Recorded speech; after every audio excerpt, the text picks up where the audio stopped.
Satan n'exerce pas seulement ses séductions sur les hommes irrégénérés, il les exerce aussi sur les enfants de Dieu. Avec cette différence toutefois qu'il change de tactique et travaille en stratégie consommée. Pour les chrétiens, il se sert des artifices de l'erreur et du mensonge dans le domaine des choses divines. Matthieu 24, 2, 2 Corinthiens 11, 3, 13, 14, 15. La grande arme de Satan pour maintenir le monde en sa puissance, c'est la séduction. Séduction savamment préparée et dosée pour induire les hommes dans l'erreur à toutes les périodes de leur vie. Non seulement séduction de ceux qui ne se sont pas passés par la nouvelle naissance et sont déjà séduits par le péché, et séduction appropriée aux chrétiens charnels, mais aussi séduction adaptée aux chrétiens qui marchent selon l'esprit, lequel, ayant atteint les sphères spirituelles, se trouve très particulièrement exposé aux artifices de l'ennemi. Lorsque la séduction qui retenait l'homme captif dans sa première condition et celle qui l'assaille lorsque devenu chrétien, il est encore charnel, sont brisées, supprimées, lorsque l'homme a atteint les lieux célestes décrits par saint Paul dans l'épître aux Éphésiens. Il se trouve alors au centre même de l'activité intense, rusée, subtile et infernale du malin et des esprits séducteurs.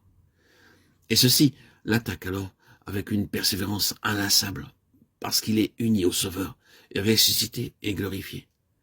L'Apocalypse nous révèle l'ensemble de la confédération satanique qui contrôle le monde entier et nous dévoile la guerre que Satan et ses légions poursuivent à travers les siècles contre les enfants de Dieu. Mais c'est dans Éphésiens 6, 10, 18 qui est très particulièrement exposée l'activité du séducteur et des puissances infernales. Et c'est là aussi que nous est indiquée l'armure indispensable aux chrétiens pour triompher de l'adversaire. Ce passage nous enseigne que c'est lorsque le croyant a atteint l'expression la plus élevée de son union avec le Seigneur, lorsque l'Église a atteint sa parfaite croissance, que se livre dans les lieux célestes le combat le plus serré, le plus terrible, qui se soit jamais livré.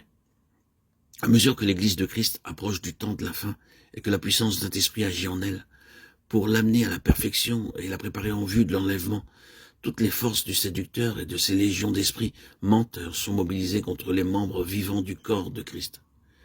C'est de cet assaut d'esprit séducteur à la fin de l'économie actuelle que parle le Seigneur, lorsqu'il emploie le mot séduit pour caractériser les manifestations sataniques des jours de la fin. Prenez garde qu'aucun homme ne vous séduise, dit-il.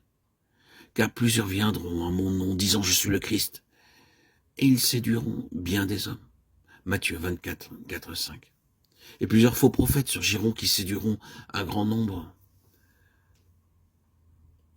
de gens. Matthieu 24, 11. Car il surgira de faux Christ et de faux prophètes, de grands signes et prodiges afin de séduire, si possible, même les élus.